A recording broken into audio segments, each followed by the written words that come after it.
And Vanga Gita YCP నుంచి. ప్రస్తుతానికైతే పవన్ కళ్యాణ్ ముందంజలోనే కొనసాగుతున్నటువంటి పరిస్థితి. ఆయన చాలా వేగంగా ముందుకు దూసుకుపోతున్నారు. మంచి మెజారిటీతోనే ప్రస్తుతానికి ఆయన ముందంజలో ఉన్నారు.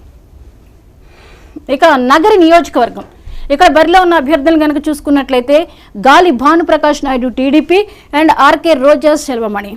ఇక రోజా అయితే వెనకంజలో ఉన్నారు, మరి భానుప్రకాష్ అయితే ముందంజలో ఉన్నారు. ఇక్కడ కూడా దాదాపుగా క్లియర్ కట్గా కనిపిస్తున్నటువంటి పరిస్థితి. ఇప్పటి వరకు కౌంటింగ్లో కొనసాగిన సిచ్యువేషన్ కనుక మనం చూసుకున్నట్లయితే భానుప్రకాష్ నాయుడు అయితే ముందుకు దూసుకుపోతున్నారు. తర్వాత సత్తెనపల్లి నియోజకవర్గం, ఇక్కడ బరిలో ఉన్న అభ్యర్థుల సంగతి చూసుకున్నట్లయితే కన్నా లక్ష్మీనారాయణ టీడీపీ నుంచి అండ్ అంబటి రాంబాబు వైసీపీ నుంచి. ప్రస్తుతానికైతే ఇక్కడ కూడా అంబటి అయితే వెనుకంజలోనే ఉన్నారు, కన్నా లక్ష్మీనారాయణ అయితే ముందంజలోనే ఉన్నటువంటి పరిస్థితి. ఇదే ముందంజ కనుక కొనసాగితే మాత్రము కొద్దిసేపటికే మనకి క్లియర్ కట్గా అర్థమైపోయేటటువంటి సిచ్యువేషన్ ఉంది. నెక్స్ట్ తుని నియోజకవర్గం, ఇక తుని నియోజకవర్గాన్ని కనుక చూసుకున్నట్లయితే ఇక్కడ బరిలో ఉన్న అభ్యర్థులు టీడీపీ నుంచి యనమల దివ్య అండ్ దాడిశెట్టి రాజా. ఇక వీరిద్దరిలో చూసుకున్నట్లయితే క్లియర్గా మనకి ప్రస్తుతానికి కనిపిస్తుంది యనమల దివ్య ముందంజలో ఉన్నారు. ఇక దాడిశెట్టి రాజా అయితే వెనుకంజలోనే ఉన్నటువంటి పరిస్థితి. ఇదే కొనసాగుతుందా, ఏమైనా మార్పులు జరుగుతాయా అనేది మరి కొన్ని రౌండ్లు పూర్తయిన తర్వాత మనకి కొంత క్లారిటీ వచ్చే అవకాశం ఉంది.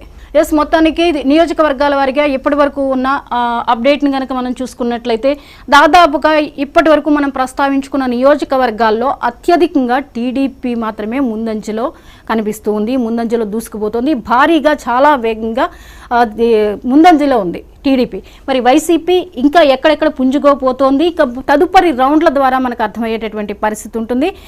అతి కొద్ది సమయంలోనే ఒక భారీ మెజారిటీ దిశగానే వెళ్ళిపోతుందా టీడీపీ, వార్ వన్ సైడే అవుతుందా అన్న చందంగా ప్రస్తుతానికైతే రిజల్ట్స్ వస్తూ ఉన్నాయి నియోజకవర్గాల వారీగా. ఇక మరిన్ని అప్డేట్స్తో మళ్ళీ మేము ముందుంటాం. ప్రస్తుతానికి మనకు అందుతున్న అప్డేట్స్ ఇవి. పార్టీ అధ్యక్షులు పవన్ కళ్యాణ్ గారు మరి రాష్ట్రంలో ఓటు చేయకూడదని చంద్రబాబు నాయుడు గారు పవన్ కళ్యాణ్ గారి యొక్క ప్రయాణంలో రాష్ట్ర ప్రజలందరూ కూడా ఓటు చేయకూడదని ఒక ఆలోచనతో ఈరోజు కూటమిని భారీ మెజార్టీ సుమారు 130 సీట్లు పైచీలకు ఇప్పటి వరకు 6వ రౌండ్ 7వ రౌండ్ నడుస్తుంది. ముందుకు పరిగెట్టుకుంటా పోతా ఉంది కూటమి. జగన్మోహన్ రెడ్డి లండన్ నుంచి ఎందుకు వచ్చాను అని చెప్పి ఆయన ఆలోచించుకుంటా ఉన్నాడు. నేను ఒకటే తెలియజేస్తున్నా, పిఠాపురం నియోజకవర్గ ఎమ్మెల్యే అభ్యర్థి పవన్ కళ్యాణ్ గారిని, జనసేన పార్టీ అధ్యక్షుడిని